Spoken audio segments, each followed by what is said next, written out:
there. Our team coverage on the death of Pope Francis moves now to Felice Gorordo. He's actually met the Pope twice. Yeah. So Felice, thank you so much for joining us this morning. From our understanding, one of those moments was extremely special. The Pope blessed your mother. Can you take us back to that moment, what it meant for you and your family? Yeah, so thank you so much for having me on. I've first had the chance to meet Pope Francis 10 years ago. It was in Cuba, and it was right after his Mass in Havana. My mother at the time was battling pancreatic cancer, and she was very weak. We literally were physically lifting her and raising her for Mass.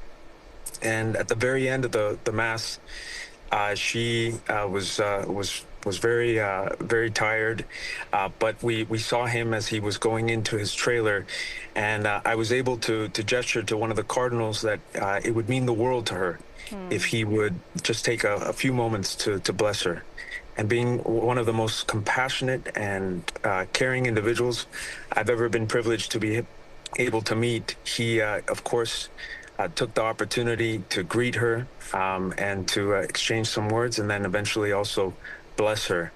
10 years almost to the day, I was back in Rome back in December, and had a chance to meet with him one-on-one. Wow. At the time, I was the U.S. Executive Director for the World Bank, and we had a chance to be able to talk about the work of the bank to care for the poorest of the poor, which was always his focus.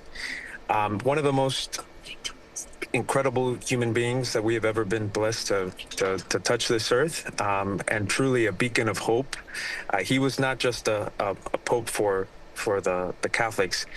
He was a leader and an example of compassion and caring for the least amongst us. Absolutely. I mean, just looking at those photos of him blessing your mother just really gave me chills, to be honest with you. Talk to me about what that meant to her and to you at the time. What did she say to you after that?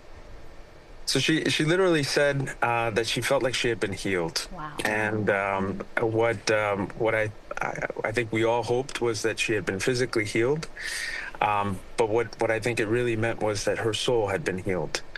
And she was almost like she was floating afterwards. And we were able to spend a couple more weeks in Cuba. It was her first time going back in 40 years. And she was able to be reunited with her family that she hadn't seen in 40 years. And she was dancing in her hometown streets. It was 2 months to the day before she passed. Wow. But I truly believe that it gave her a deep sense of peace. Yeah, there's no question about that. Felice, thank you so much for sharing that story. I mean, it's beautiful. As Betty said, I echo that sentiment. I also got chills. And I'm sure you're going to be thinking of your mom, especially today. What else are you going to be thinking about today? This Pope had so much to offer, leaves such an enormous mark on this world. What are you going to be thinking about today? I'm thinking and reflecting on what he taught us, to care for the least amongst us, to always have the compassion to try and put ourselves, or the empathy rather, to put ourselves in the shoes of others, to try and live out the gospel day in and day out in small acts of kindness and of love.